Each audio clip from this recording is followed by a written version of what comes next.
Hello and welcome my dear friend, this is me Kumar Pankaj और आप सभी का एक बार फिर से स्वागत है आपके अपने प्लेटफॉर्म क्रैक नाउ पर। दोस्तों, हम लोग देख रहे हैं यूपीपीएससी 2024 और यूपीआरओ 2024 के लिए महत्वपूर्ण करंट अफेयर। आज उस श्रृंखला में ये छठवां वीडियो है जिसमें हम लोग देखेंगे आज स्पेस एंड टेक्नोलॉजी को, यानी अंतरिक्ष और जो प्रौद्योगिकी है उससे संबंधित महत्वपूर्ण टॉपिक्स को। तो हम घटनासार का जो महत्वपूर्ण करंट अफेयर है उसको इसमें कवर कर रहे हैं चित्रों के माध्यम से और महत्वपूर्ण पॉइंट्स को हाईलाइट करके। तो अगर आपने पूरा प्लेलिस्ट नहीं देखा है तो देखिए यूपी स्पेशल प्लेलिस्ट और यूपी स्पेशल करंट अफेयर मेरे प्यारे बच्चे, जीवन आसान हो जाएगा। तो चलिए शुरू करते हैं आज के इस महत्वपूर्ण वीडियो को। अंतरिक्ष प्रौद्योगिकी यानी स्पेस एंड टेक्नोलॉजी का ये प्यारा वीडियो। प्यारे बच्चे, सबसे पहला करंट अफेयर आपके लिए स्क्रीन पर है। सूर्य की ओर इसरो का आदित्य L1 मिशन सबसे इंपॉर्टेंट है, लेटेस्ट है, तो सबसे पहले देखेंगे। आदित्य L1 मिशन मेरे प्यारे बच्चे इसरो का महत्वपूर्ण मिशन जो सन की तरफ किया गया। आइए क्या क्या जानना होगा इसके बारे में। तो मेरे प्यारे बच्चे, आपको पता है इसरो चंद्रयान 3 मिशन की सफलता को हासिल कर चुका है। उसके बाद इसरो ने सूर्य के अध्ययन के लिए, ध्यान रखेंगे किस लिए है आदित्य L1, तो सूर्य के अध्ययन के लिए आदित्य L1 का सफल प्रक्षेपण किया। डेट याद रखनी है मेरे प्यारे बच्चे, 2 सितंबर 2023 को इसको लॉन्च किया गया था। ये प्रक्षेपण प्यारे बच्चे अगर आपसे पूछ ले कि किस वाहन का इसमें प्रयोग किया गया, तो पोलर सैटेलाइट लॉन्च व्हीकल का इसमें प्रयोग किया गया है, यानी PSLV C57। ये नाम याद रखेंगे, इंपॉर्टेंट है। जिन जिन चीजों को मैं अंडरलाइन कर रहा हूं उन्हें याद रखना है। किस लिए है? सूर्य के अध्ययन के लिए। नाम है आदित्य L1। कब किया गया? 2 सितंबर 2023 को। किस PSLV के प्रयोग से इसको लॉन्च किया गया? PSLV C57। PSLV को डार्क हॉर्स ऑफ इसरो कहा जाता है, आपको पता होगा। और महत्वपूर्ण बात इसमें क्या है, कहां से किया गया प्यारे बच्चे, तो श्री हरिकोटा स्थित सतीश धवन अंतरिक्ष केंद्र से इसको प्रक्षेपित किया गया। 4 चीजें आपको यहां पे याद रखनी है। अब बात आती है मेरे प्यारे बच्चे, जो आदित्य L1 है ये है क्या? तो आदित्य L1 मेरे प्यारे बच्चे एक वैधशाला है। क्या है? आदित्य L1 एक वैधशाला है जिसे सूर्य के कोरोना के दूरस्थ अवलोकन, कोरोना क्या होता है मेरे प्यारे बच्चे, तो आप जब देखेंगे जैसे सन है ना, ये सूर्य है मान लीजिए, तो इसके आसपास जो किनारे होते हैं उसको कोरोना कहा जाता है, आप सब लोग जानते होंगे। तो सूर्य का जो कोरोना की आप इमेज देख रहे हो, इस कोरोना के अध्ययन के लिए मेरे प्यारे बच्चे इसको डिजाइन किया गया है। तो ध्यान रखना है, सूर्य के कोरोना के दूरस्थ अवलोकन के लिए इस वैधशाला का निर्माण किया गया जिसका नाम है आदित्य L1 मेरे प्यारे बच्चे। इसका वेट है 1480 किलोग्राम और इसे पृथ्वी से लगभग 15 लाख किलोमीटर की दूरी पर सूर्य और पृथ्वी प्रणाली के लैंग्रेज पॉइंट L1 पर लॉन्च किया गया। तो जो L1 का मतलब है लैंग्रेज पॉइंट L1। इस लैंग्रेज पॉइंट को समझेंगे आगे कि ये क्या होता है, बस आप इसमें इतनी ध्यान रखिएगा बातें जो मैंने आपको बता दी हैं। एक एक पॉइंट्स मैं आपको वही बताऊंगा जो एग्जाम में पूछा जाएगा प्यारे बच्चे। लैंग्रेज पॉइंट समझ लेते हैं होता क्या है। तो लैंग्रेज पॉइंट मेरे प्यारे बच्चे पृथ्वी व सूर्य के बीच एक ऐसा स्थान है जहां पृथ्वी और सूर्य के गुरुत्वाकर्षण के बीच एक संतुलन की स्थिति होती है, यानी जो ग्रेविटेशनल फोर्स है बिटवीन सन एंड अर्थ वो बैलेंस पोजीशन में होता है, जिससे इस बिंदु पर कोई भी अंतरिक्ष यान एक ही स्थान पर स्थिर रह सकता है। तो मान लीजिए ये मेरे प्यारे बच्चे सन है और ये है अपना प्यारा अर्थ। और मेरे प्यारे बच्चे इस सन और अर्थ के बीच में कहीं आपको दिखाई देगा L1। ये बिंदु है जहां पर आपको सन का ग्रेविटेशनल फोर्स और अर्थ का ग्रेविटेशनल फोर्स एक बैलेंस यानी साम्य की अवस्था में दिखाई देता है। तो यहां पर अगर कोई प्रक्षेपण किया जाता है, किसी उपग्रह को यहां रखा जाता है, तो ना ही वो इधर जाएगा ना ही वो इधर जाएगा और इसी जो है कक्षा में घूमता रहेगा। इसलिए इसको कहा गया L1 यानी लैंग्रेजियन पॉइंट। और सन और अर्थ के बीच में मेरे प्यारे बच्चे ऐसे 5 पॉइंट है। L1, L2, L3, L4 और L5, लेकिन हमने L1 को चुना है क्योंकि ये सबसे ज्यादा बेहतर पोजीशन में है अर्थ और सन के बीच में, जहां से सन का अच्छे से अवलोकन किया जा सकता है। तो मुझे उम्मीद है आप इस लैंग्रेजियन पॉइंट यानी L1 को समझ गए होंगे। आदित्य कहते हैं सूर्य का पर्यायवाची है, तो आदित्य माने सूर्य से और L1 माने आपका लैंग्रेजियन पॉइंट 1। तो नाम से ही अब आपको समझ में आएगा। मुझे उम्मीद है इससे आपका जीवन आसान हुआ होगा, और क्रैक नाउ जीवन आसान करने का प्लेटफॉर्म है प्यारे बच्चे। चलिए अब आगे देखते हैं। तो आपको ये समझ में आ गया कि यहां इसको क्यों रखा गया। तो दूसरी इसकी महत्वपूर्ण बात यह है कि प्यारे बच्चे जो L1 पॉइंट है, यहां पर दिन और रात का चक्र इस स्थान की साइकिल को प्रभावित नहीं करता, जिससे सूर्य वहां से 24 घंटे यानी 7 दिन दिखाई पड़ता है। तो 24/7 मेरे प्यारे बच्चे सन की जो पोजीशन है वो यहां से दिखाई दे सकेगी L1 पॉइंट से। तो यहां पर लगातार अवलोकन किया जा सकेगा, कोरोना के बारे में अध्ययन किया जा सकेगा। सूर्य से पृथ्वी की दूरी लगभग 15 करोड़ किलोमीटर है प्यारे बच्चे। इन दोनों के बीच में मैंने आपको 5 लैंग्वेज पॉइंट्स बता दिए हैं, L1, L2, L3, L4 और L5। अब बात आती है कि ये लैंग्वेज पॉइंट्स का नाम कैसे पड़ा। तो ध्यान रखिएगा, जो लैंग्वेज पॉइंट्स का नाम है, ये पॉइंट का नामकरण प्यारे बच्चे 18th सेंचुरी यानी 18वीं सदी के इटालियन खगोल शास्त्री और गणितज्ञ थे जोसेफ लुई लैंग्रेज। क्या नाम था? Joseph Louis Lagrange. इन्हीं के नाम पर, नाम में पीछे लैंग्रेज है और इन्हीं के नाम पर इसका लैंग्रेज पॉइंट्स नाम रख दिया गया। जैसे सीवी रमन के नाम पर रमन प्रभाव का नाम आप देखते हो, वैसे ही लैंग्रेज के नाम पर लैंग्रेज पॉइंट्स प्यारे बच्चे। ठीक है, इतनी बात समझ में आई। तो मैंने आपको बता दिया L1 पृथ्वी की से 15 लाख किलोमीटर की दूरी पे है, जो कि पृथ्वी और सूर्य के बीच की दूरी का लगभग 1% है प्यारे बच्चे, है ना, 1%। सबसे आसपास में बिंदु यही पड़ता है। चलिए आगे देखते हैं मेरे प्यारे बच्चे। L1 पॉइंट पर रहते हुए आदित्य L1 सूर्य के निकट के वायुमंडल का अध्ययन करने के साथ साथ कोरोना की भौतिकी यानी फिजिक्स व उसके टेम्परेचर तथा सूर्य के आसपास की हवा की उत्पत्ति, संरचना एवं गतिशीलता आदि का अध्ययन करेगा। तो मोस्टली कोरोना का जो इम्पैक्ट है उसका यहाँ पे अध्ययन किया जाएगा। इन अध्ययनों के लिए मेरे प्यारे बच्चे आदित्य L1 पर 7 पेलोड लगे हुए हैं। कितने? 7 पेलोड। इंपॉर्टेंट लाइन है, ध्यान रखेंगे। 7 पेलोड लगे हुए हैं, जिनमें से 4 पेलोड मेरे प्यारे बच्चे सूर्य पर नजर रखेंगे। पेलोड क्या होता है?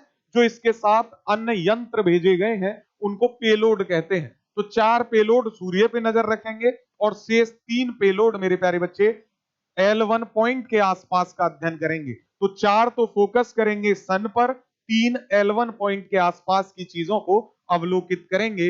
इस तरह इन 7 पेलोडों को आप याद रखेंगे प्यारे बच्चे। और आपने एक बात ध्यान रखनी है कि आदित्य L1 सूर्य का अध्ययन करने वाली भारत की पहली अंतरिक्ष लेबोरेटरी है, वेधशाला है। ठीक है, भारत ने पहला ऐसा कोई इनिशिएटिव शुरू किया है प्यारे बच्चे, याद रखेंगे। और पूर्णतः स्वदेशी है, यानी भारत में ही डेवलप किया गया आदित्य L1 को बेंगलुरु स्थित इंडियन इंस्टीट्यूट ऑफ एस्ट्रोफिजिक्स यानी IIA ने तैयार किया है मेरे प्यारे बच्चे। ये भी ध्यान रखेंगे आदित्य L1 के बारे में। प्यारे बच्चे, क्योंकि इसको पोलर सैटेलाइट लॉन्च व्हीकल यानी PSLV C57 से लॉन्च किया गया 2 सितंबर को, यह भी ध्यान रखना है डेट। श्रीहरिकोटा से उड़ान के बाद आदित्य L1 को पृथ्वी की निचली कक्षा में ले जाया गया, यानी लोअर अर्थ ऑर्बिट जिसको कहते हैं, लियो। आप इसको जानते होंगे, मुझे उम्मीद है साइंस एंड टेक से आप रूबरू होंगे। तो जहां इसका पेलोड रॉकेट से पृथक होकर 15 दिन तक पृथ्वी के चारों ओर चक्कर लगाता रहा और फिर पृथ्वी के गुरुत्वाकर्षण क्षेत्र से बाहर निकलकर 15 सितंबर 2023 को L1 पॉइंट की ओर बढ़ गया। और मेरे प्यारे बच्चे 6 जनवरी 2024 को ये अपनी कक्षा में जाकर स्थापित हो गया। ये ध्यान रखेंगे आप L1 आदित्य L1 मिशन के बारे में। जितने भी क्वेश्चन इससे बन सकते थे मैंने आपको कवर करा दिए हैं, तो जीवन आसान है अब आपका। अगला पॉइंट है, अगला टॉपिक है, बहुत शानदार टॉपिक है। कुलशेखर पट्टिनम इसरो का दूसरा लॉन्च पोर्ट होगा मेरे प्यारे बच्चे। तमिलनाडु में है ये कुलशेखरपट्टिनम। इसको याद रखेंगे, बहुत इंपॉर्टेंट है। देखिए अभी हमने देखा कि श्रीहरिकोटा से सतीश धवन अंतरिक्ष केंद्र से PSLV C57 के द्वारा आदित्य L1 को लॉन्च किया गया। चूंकि आदित्य L1 वहां से लॉन्च हुआ और मेरे प्यारे बच्चे श्रीहरिकोटा आपको यहाँ पे दिखाई देगा। श्रीहरिकोटा हमारा एकमात्र जो है लॉन्चिंग पोर्ट था। अब भारत ने दूसरा लॉन्चिंग पोर्ट डेवलप करने का प्रयास शुरू किया है और ये कुलशेखरपट्टिनम में है, तो ये ध्यान रखेंगे। तो ये कहां पे, यहाँ पे, और पुराना वाला कहां पे, यहाँ पे। तो ध्यान रखिएगा, बहुत शानदार ये इनिशिएटिव है और ये मोर डायरेक्ट रूट बन के आएगा, क्योंकि जो श्रीहरिकोटा है वहां पे जब किसी सैटेलाइट को लॉन्च किया जाता है तो मेरे प्यारे बच्चे श्रीलंका को बचाने के लिए साइड से घुमा के फिर हम किसी भी सैटेलाइट को लॉन्च करते हैं। लेकिन कुलशेखरपट्टिनम में अगर हम ये करेंगे तो सीधा जो है सैटेलाइट को लॉन्च किया जाएगा। तो एक तो डायरेक्शन चेंज करने की आवश्यकता नहीं पड़ेगी और प्यारे बच्चे ईंधन की बचत होगी, तो ये सीधा जाएगा स्काई की तरफ। जबकि श्रीहरिकोटा से श्रीलंका को बचाते हुए किसी भी सैटेलाइट को लॉन्च करना पड़ता है कि कहीं उसकी डिब्रिस जो है, कचरा जो है, पृथक होने के दौरान किसी देश में जान माल की क्षति ना हो जाए। जबकि कुलशेखरपट्टनम से देखेंगे आप सीधा जाते हुए किसी भी लॉन्च व्हीकल को, तो वो लंका को छोड़ देगा और बिल्कुल सीधी डायरेक्शन में जाएगा।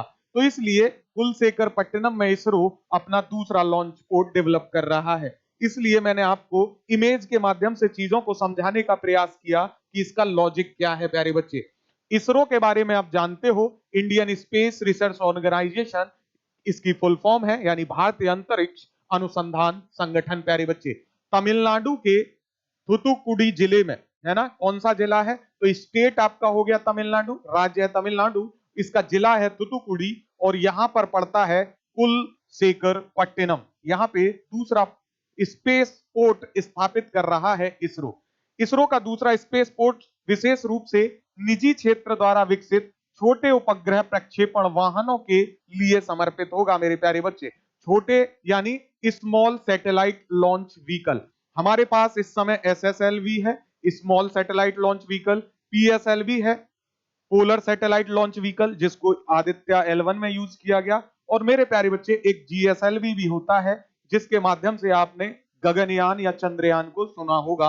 GSLV मार्क 3 MK3 का प्रयोग किया जाता है ना।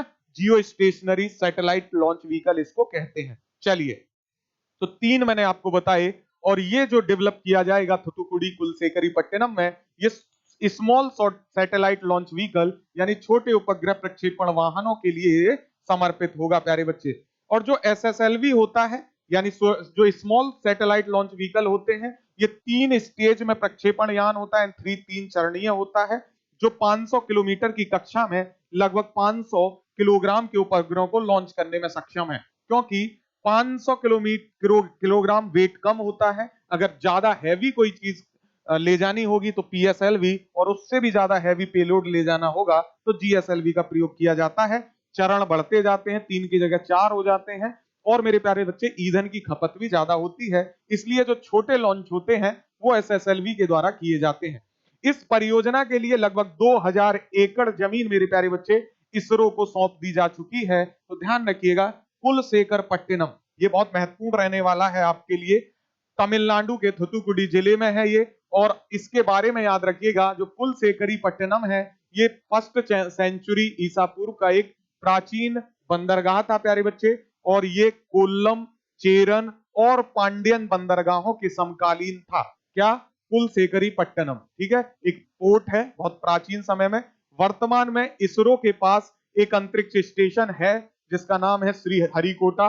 मैंने आपको बता दिया, सतीश धवन अंतरिक्ष केंद्र, ठीक है, जहां से 2 लॉन्च पैड हैं, एक PSLV और एक LMV-3 रॉकेट लॉन्च किए जाते हैं। LMV को आप जानते होंगे, ये मेरे प्यारे बच्चे आपको गगनयान में दिखाई देगा। चलिए आगे बढ़ते हैं। अब अगला महत्वपूर्ण करंट अफेयर है, बेन्नू एस्टेरॉइड से पत्थर के टुकड़े लाने का नासा का मिशन सफल हो गया है। आप ध्यान रखेंगे, ये नासा का मिशन था, काफी पहले लॉन्च किया गया। बेन्नू एस्टेरॉइड है, वहां से पत्थर के टुकड़े लाने का मिशन नासा ने पूरा किया है। ये आपको स्टेप्स दिखाई देंगे, how NASA will return an asteroid sample to earth. तो ये एक पूरा कैसे आया उसको इमेजिंग में बताया गया है, आपने ध्यान रखना है। नासा का मिशन था, एस्टेरॉइड का नाम था मेरे प्यारे बच्चे बेनू एस्टेरॉइड, पत्थर के टुकड़े वहां से लेके आए हैं। आइए इसके बारे में जान लेते हैं कुछ महत्वपूर्ण फैक्ट्स को।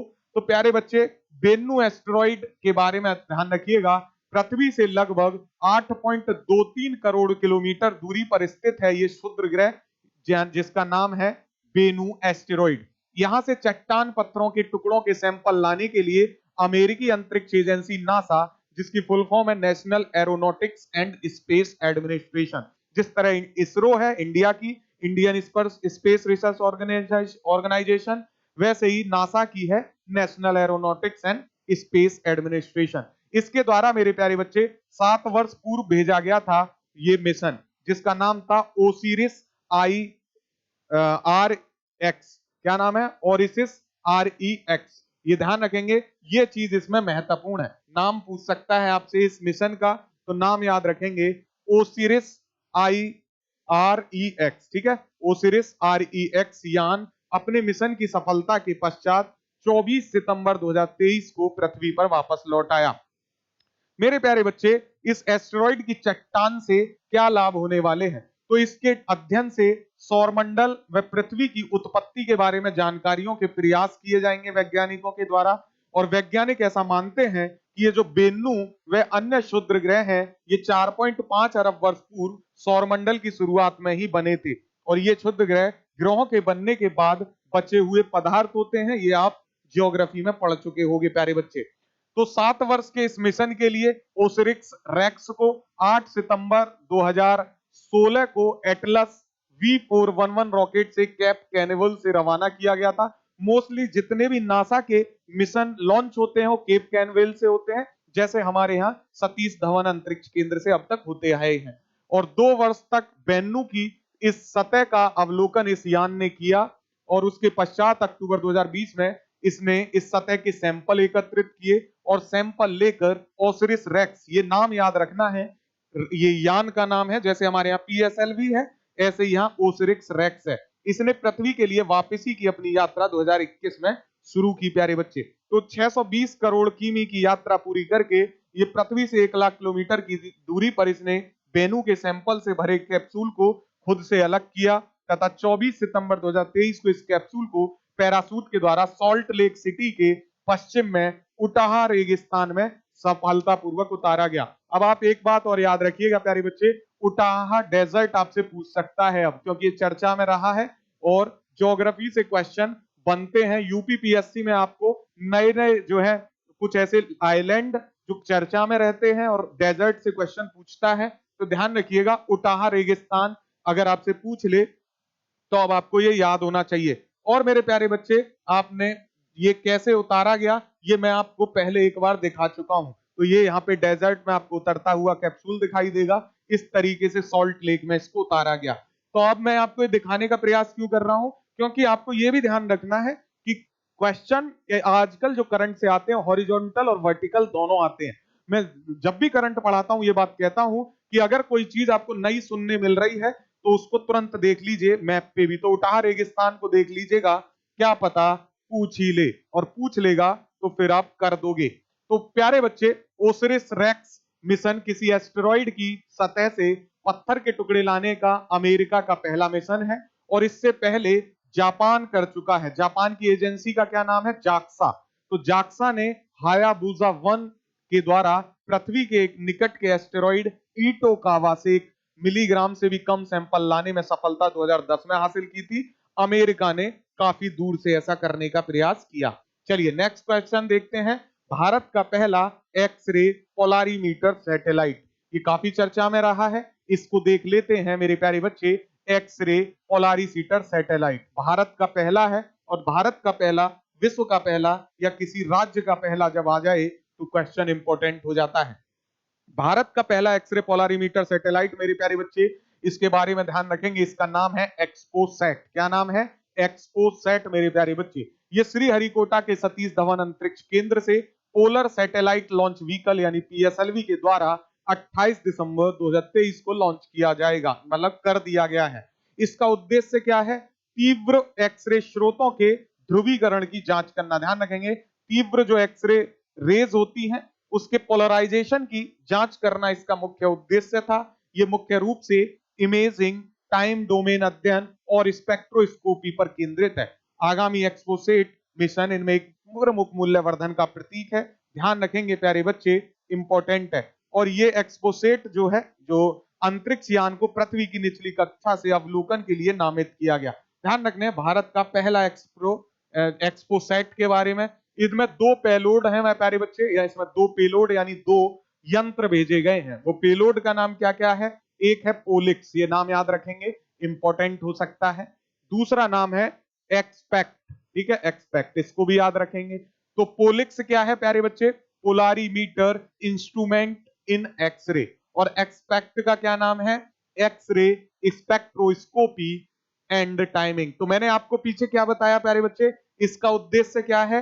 तो इमेजिंग करना, टाइम डोमेन अध्ययन और साथ ही साथ स्पेक्ट्रोस्कोपी पर केंद्रित। तो ये दोनों ही काम करने के लिए ये पेलोड है। तो जो पोलरीमीटर इंस्ट्रूमेंट एक्सरे है, ये काम करेगा प्यारे बच्चे इमेजिंग का, है ना। इमेजिंग का तात्पर्य क्या होता है? फोटो खींचना और तमाम जो है डाटा कलेक्ट करना। और एक्सरे स्पेक्ट्रोस्कोपी एंड टाइमिंग ये सब करेगा वहां पे। स्पेक्ट्रोस्कोपी के द्वारा उनके तमाम भौतिक आकलन किए जाएंगे।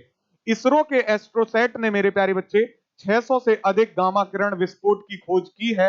ये भी आप ध्यान रखेंगे, ठीक है। तो ये इंपॉर्टेंट है, ध्यान रखना है। ये आप इसको ध्यान रखेंगे, एक अलग चीज है, इसको भी आप याद रख लीजिए, ठीक है। इसरो का जो एस्ट्रोसैट है 600 से अधिक गामा किरण विस्फोट की खोज की।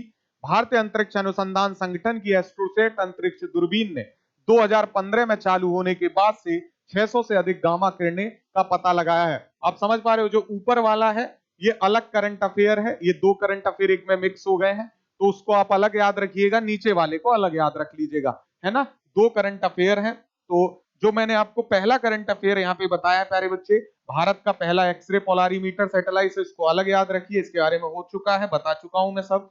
फिर दूसरा एक करंट अफेयर है, इसरो के एस्ट्रोसैट ने 600 से अधिक गामा किरण विस्फोट की खोज की है। हालांकि इंपॉर्टेंट नहीं है, लेकिन ये स्लाइड में है तो इसको भी देख लीजिए। इसरो के एस्ट्रोसैट ने प्यारे बच्चे, तो ये कब किया गया? तो 22 नवंबर 2023 को 600वें जीआरबी का पता लगाया गया है, ठीक है। तो ये एक न्यू हेडलाइन है, ऐसे करके समझना है। इसरो के एस्ट्रोसैट ने 600 से अधिक गामा किरण विस्फोट यानी जीआरबी, क्या तो ये क्या हो जाएगा? गामा रेज जो है विस्फोट या बिग बैंग की खोज की है।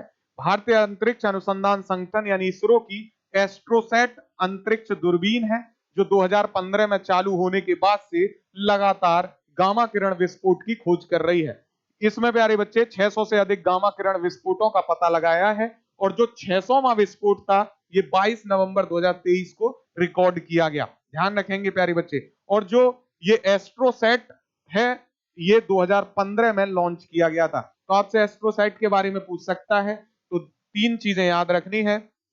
ये क्या कर रहा है? तो ये मेरे प्यारे बच्चे जो gamma rays big bang theory है उसका पता लगाता, कैसे विस्फोट होता है उसमें, और नाम है इसका एस्ट्रोसैट। इसको 2015 में लॉन्च किया गया था, इसको आप याद रखेंगे। 600 जो है अब तक ये ऐसे विस्फोटों की पता लगा चुका है। ये अपना जीवन काल पूरा कर चुका है प्यारे बच्चे, और एस्ट्रोसैट अभी भी कार्य कर रहा है।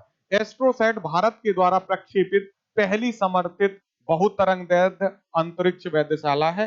जीआरबी ब्रह्मांड में सबसे ऊर्जावान विस्फोट होते हैं, यानी जो गामा रेज विस्फोट होते हैं वो सबसे ज्यादा शक्तिशाली होते हैं, इसलिए उसका अध्ययन भारत कर रहा है। किसके माध्यम से? तो एस्ट्रोसैट के माध्यम से। मुझे उम्मीद है ये बात समझ में आपको आ गई होगी। चलिए अगला करंट अफेयर देखते हैं। चंद्रयान 3 का प्रोपल्सन मॉड्यूल चांद से पृथ्वी की कक्षा में लौटा।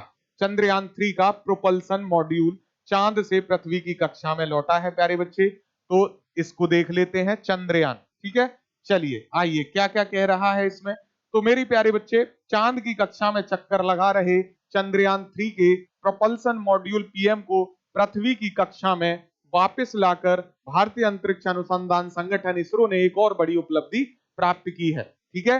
इस अनूठे प्रयोग से न केवल पूरी दुनिया को आश्चर्य में डाला है, बल्कि ये भी सिद्ध कर दिया कि अंतरिक्ष के क्षेत्र में भारत बहुत अच्छी भूमिका निभा रहा है। प्यारे बच्चे, इसके द्वारा होगा क्या? तो इसमें ध्यान रखिएगा, इसके द्वारा क्या कर रहा है भारत, आपको पता होगा भारत कोशिश कर रहा है कि चंद्रयान मिशन में हम अपने साइंटिस्ट को ऊपर भेजें। तो उनको वापस कैसे लाना होगा?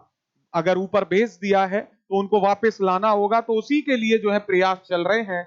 और इसरो ने मेरे प्यारे बच्चे जब ये मॉड्यूल को वापस अपनी कक्षा में बुला लिया है, तो अब ये संभव हो गया है कि चंद्रमा में भविष्य में भेजे जाने वाले मिशन को हम वापस कैसे लाएंगे। जैसे अभी हमने देखा अमेरिका ने कैप्सूल के थ्रू उस जो है एस्टेरॉइड के जो मिट्टी है, जो कण है, चट्टान है, उनको वापस उतारा।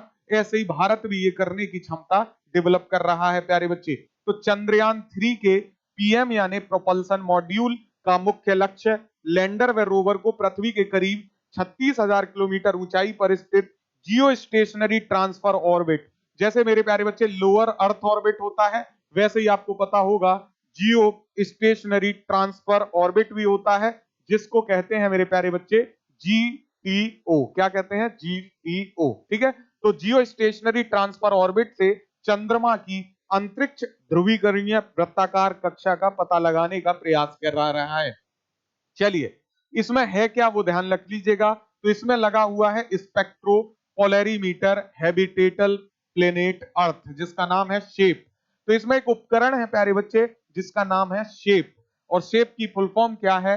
Spectro polarimeter habitable planet earth. ठीक है, उपकरण ने भी काम करना शुरू कर दिया है। शेप का काम पृथ्वी का पर्यवेक्षण था। इससे मिले डाटा के द्वारा हम सुदूर अंतरिक्ष में पृथ्वी जैसे दूसरे ग्रह की तलाश कर सकेंगे। तो कहने का तात्पर्य ये है, जो आपने सिर्फ इसमें ध्यान रखना है, इंपॉर्टेंट बात मेरे प्यारे बच्चे, चंद्रयान 3 का प्रोपल्सन मॉड्यूल चांद से पृथ्वी की कक्षा में लौटा, और इसमें जो सबसे मेन पेलोड था वो था शेप। और शेप की फुल फॉर्म आप याद रख सकते हैं, ये है स्पेक्ट्रो पोलैरीमीटर, है ना, spectro polarimeter habitable planet earth. ठीक है, इतनी बात याद रखेंगे। अब आपको आगे बढ़ेंगे। चलिए, तो मेरे प्यारे बच्चे, मॉड्यूल की वापसी से होने वाले लाभ क्या हैं? तो सबसे पहले तो मेरे प्यारे बच्चे ईंधन की बचत हो जाएगी। ठीक है, ये तो है ही महत्वपूर्ण है।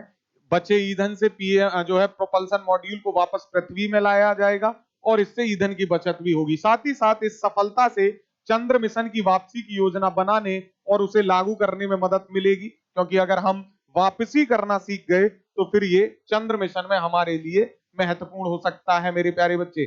साथ ही किसी फ्लाय बॉय मिशन यानी ग्रह या उपग्रह पे बिना उतरे, बिना निकट से गुजरने के लिए भी हम इस गुरुत्वाकर्षण उपयोग के लिए योजना बनाने और उसे लागू करने में भी हम यहाँ से हेल्प ले सकते हैं मेरे प्यारे बच्चे। साथ ही साथ मिशन के मार्ग परिवर्तन के लिए विशेष सॉफ्टवेयर बनाने में भी इसरो को इससे अब लाभ मिलेगा, और मिशन को चंद्रमा से न टकरवा कर या फिर अंतरिक्ष में अनियंत्रित न छोड़कर इसरो ने बड़ी मात्रा में मलबा फैलाने से भी रोका है। यानी अब इस तरीके से जब हम अपने मॉड्यूल को वापस ला पाएंगे, तो जो स्पेस में जो डिब्रिस फैल रही है, जो कचरा फैल रहा है, उसमें भी जो है कमी लाई जा सकेगी। नेक्स्ट है मेरे प्यारे बच्चे, इंपॉर्टेंट है, जेम्स वेब टेलीस्कोप ने किशोर आकाश गंगाओं का विस्तृत दृश्य कैप्चर किया। यह है जेम्स वेब टेलीस्कोप की इमेज, और इसने आकाश गंगाओं का विस्तृत दृश्य कैप्चर किया है। आइए देख लेते हैं इसके बारे में। तो जेम्स वेब स्पेस टेलीस्कोप प्यारे बच्चे किशोर आकाश गंगाओं, जिनको कहते हैं गैलेक्टिक शिशु, क्या कहते हैं प्यारे बच्चे? गैलेक्टिक शिशु की सबसे विस्तृत छवियों में से एक को कैप्चर किया है। इससे वैज्ञानिकों को यह समझने में मदद मिलेगी कि आकाश गंगाएं कैसे बनी और कैसे विकसित हुई मेरे प्यारे बच्चे। तो ध्यान रखना, इसका नाम क्या नाम है? James Webb space telescope. इसको कुछ ही समय पूर्व लॉन्च किया गया था, लास्ट ईयर। तो बिग बैंग मेरे प्यारे बच्चे, आप थ्योरी जानते हो, ब्रह्मांड का निर्माण हुआ इस थ्योरी के बाद। तो बिग बैंग 13.8 अरब वर्ष पूर्व से 2 से 3 अरब साल बाद किशोर आकाश गंगाओं यानी गैलेक्टिक शिशु का निर्माण हुआ। ये काफी गर्म होते हैं और प्रकाश से चमकते हैं। इस नए शोध से खगोलविदों को यह समझने में मदद मिलेगी कि अलग अलग आकाश गंगाएं अलग अलग रास्तों से कैसे गुजरती हैं। तो काफी इंपॉर्टेंट है, ये ध्यान रखेंगे। मेरे प्यारे बच्चे, जेम्स वेब स्पेस टेलीस्कोप को 23 प्राचीन आकाशगंगाओं की ओर इंगित किया गया है, जिनकी रोशनी तक हम पहुंचने के लिए 10 अरब वर्षों से अधिक की यात्रा की है। ये बात आपने ध्यान रखनी है, ठीक है। वैज्ञानिक इन सुदूर आकाश गंगाओं से स्पेक्ट्रा का निरीक्षण करने के लिए सिसिलिया परियोजना, ये नाम याद रखना है, सिसिलिया परियोजना यानी सिसिलिया प्रोजेक्ट पर भी काम कर रहे हैं। ये महत्वपूर्ण बात है। जेम्स वेब टेलीस्कोप का उद्देश्य आपको पता चल गया होगा, तमाम आकाश गंगाओं का अध्ययन करना और सूर्य और बिग बैंग थ्योरी के बारे में जानना। चलिए नेक्स्ट क्वेश्चन है, गगनयान मिशन से जुड़े टेस्ट व्हीकल अबॉट मिशन 1 का सफल परीक्षण किया गया है। टेस्ट व्हीकल अबॉट मिशन 1 मेरे प्यारे बच्चे, गगनयान अपने आप में महत्वपूर्ण मानव युक्त मिशन होगा हमारा, जिस पे हम काफी लंबे समय से काम कर रहे हैं। तो मनुष्य को अंतरिक्ष में भेजने के बाद भारत के महत्वाकांक्षी गगनयान मिशन के तहत सभी आवश्यक उपकरणों के साथ पहली परीक्षण उड़ान, जिसका नाम है टीवी D1 मेरे प्यारे बच्चे, टीवी D1, इसको याद रखेंगे। टेस्ट व्हीकल अबॉट मिशन 1 21 अक्टूबर 2023 को सफल रही है ये, और एक क्रू एस्केप सिस्टम के साथ एक क्रू मॉडल को अंतरिक्ष में भेजकर वापस सुरक्षित पृथ्वी पर लाने का ये परीक्षण था कि किस तरह अगर हम मनुष्यों को, अपने साइंटिस्ट को अगर ऊपर भेजेंगे तो उनको कैसे जमीन पे उतारा जाएगा, इसलिए इसको नाम दिया गया टेस्ट व्हीकल अबॉट मिशन 1 मेरे प्यारे बच्चे। कहां से हुआ ये? सतीश धवन अंतरिक्ष केंद्र से उड़ान भरी और ये 61.1 सेकंड पश्चात ही 11.8 किलोमीटर की ऊंचाई पर रॉकेट से सीएस से अलग हो गया, यानी क्रू एस्केप सिस्टम से मेरे प्यारे बच्चे अलग हो गया, जिसके 6 किमी आगे 17 किलोमीटर की ऊंचाई पर क्रू एस्केप सिस्टम के से क्रू मॉडल की पृथ्वी की ओर वापसी शुरू हुई। तो पहले ये ऊपर भेजा गया मेरे प्यारे बच्चे, यहां से ये ऊपर भेजा गया, फिर ऊपर जाके अलग हो गया और अलग होने के बाद फिर इसकी सुरक्षित वापसी कराई गई, लैंडिंग कराई गई अर्थ पर, ठीक है। तो ये आप इसको ध्यान रखेंगे। इस प्रकार मेरे प्यारे बच्चे, इसरो के गगनयान मिशन की यह पहली 8.8 मिनट की परीक्षण उड़ान थी, जिसे टेस्ट व्हीकल अबॉट मिशन 1 का नाम दिया गया है। पैराशूट खुलने के बाद मेरे प्यारे बच्चे, सतीश धवन अंतरिक्ष केंद्र से लगभग 10 किलोमीटर दूर बंगाल की खाड़ी में उतरे क्रू मॉड्यूल को नेवी की यूनिट ने खोजकर पोत पर सुरक्षित पहुंचाया। तो क्योंकि इसको समुद्र में उतारना आसान होता है, अगर ये जमीन पे आएगा तो जो है नुकसान पहुंचेगा, डैमेज हो जाएगा, इसलिए जैसे हमने देखा कि मेरे प्यारे बच्चे, नासा ने भी कहां उतारा? सॉल्ट लेक में, और हम कहां उतारते हैं? तो बंगाल की खाड़ी में इसको उतारा गया। और मेरे प्यारे बच्चे, एक बात ध्यान रखिएगा कि गगनयान की मानव रहित पहली उड़ान 2024 में यानी इसी साल, और मानव युक्त उड़ान 2025 में संभावित है। इसमें इसका एक महत्वपूर्ण ये टेस्ट व्हीकल अबॉट मिशन भूमिका निभाएगा।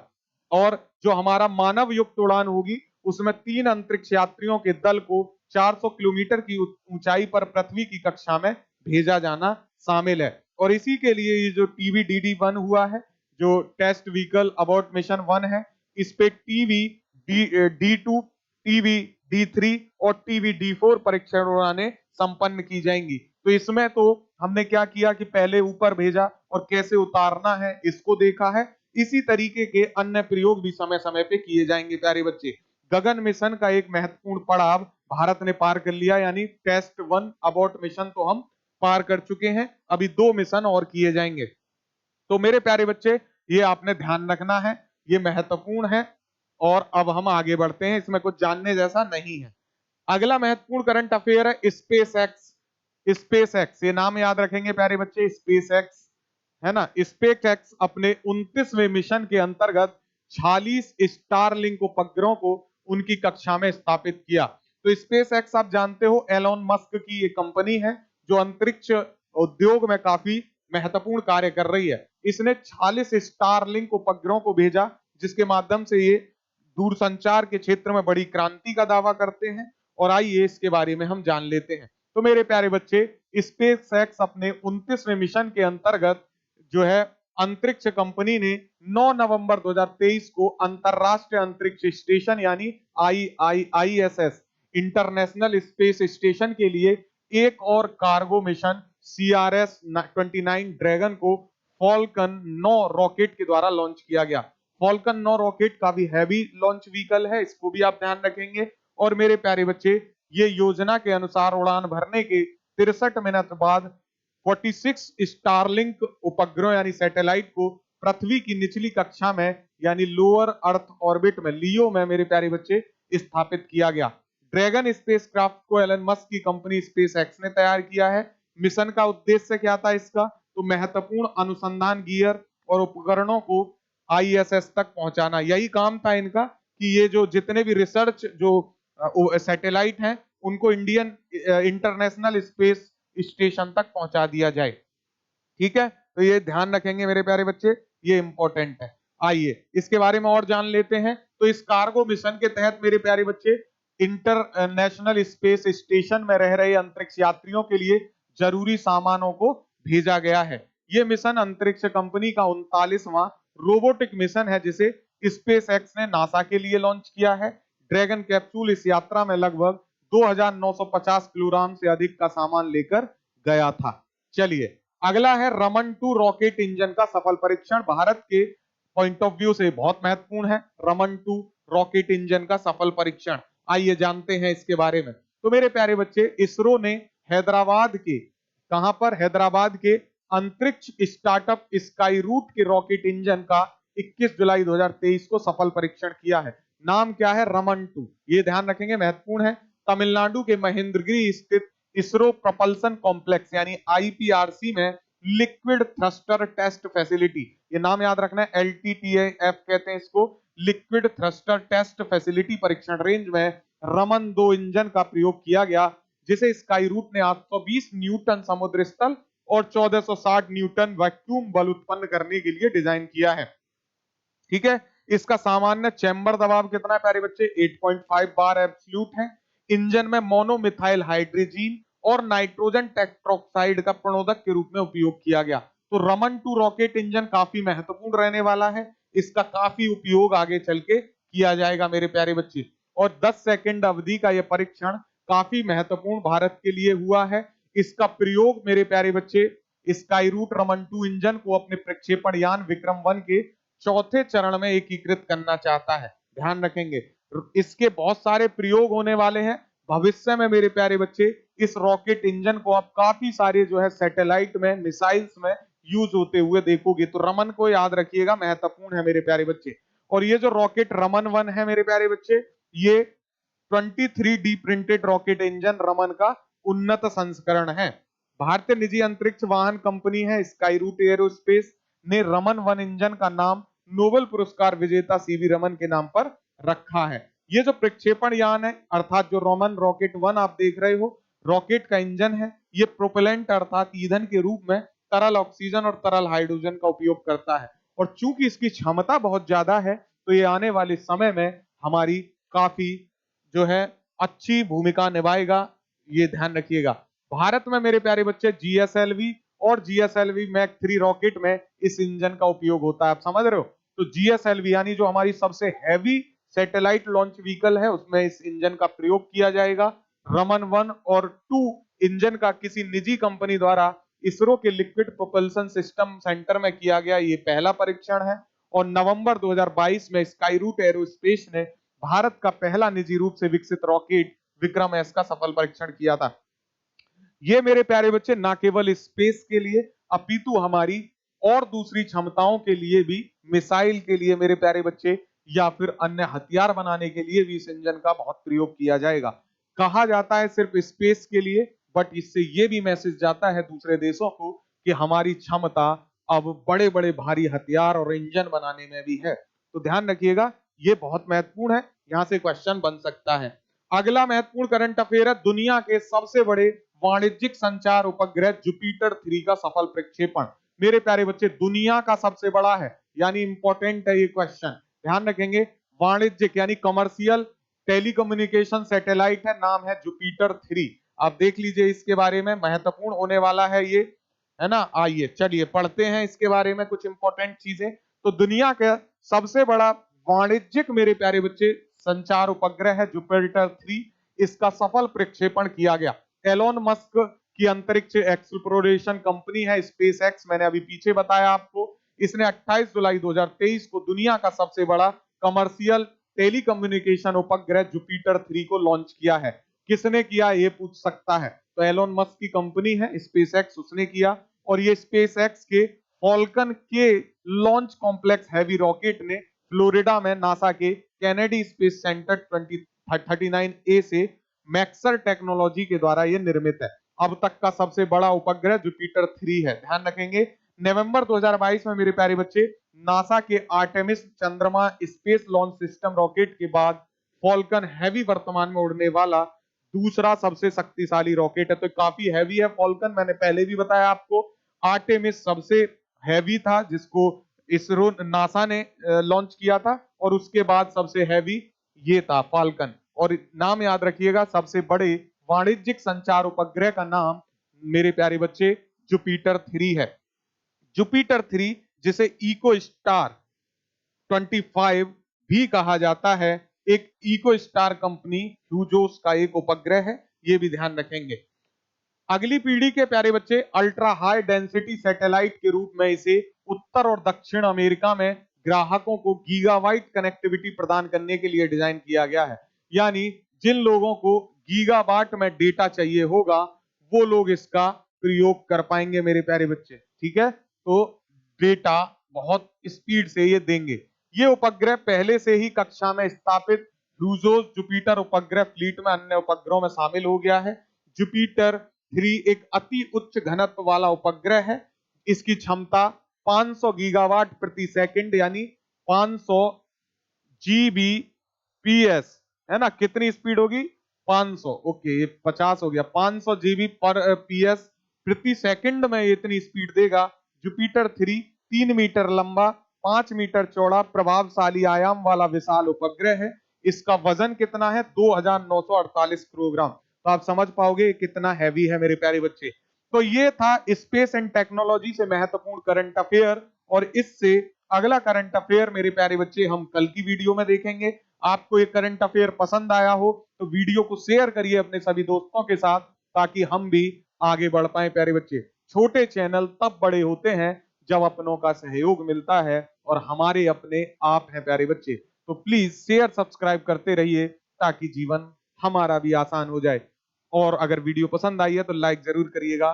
Thank you so much for watching, all the best for your exam, have a good day, जय हिंद।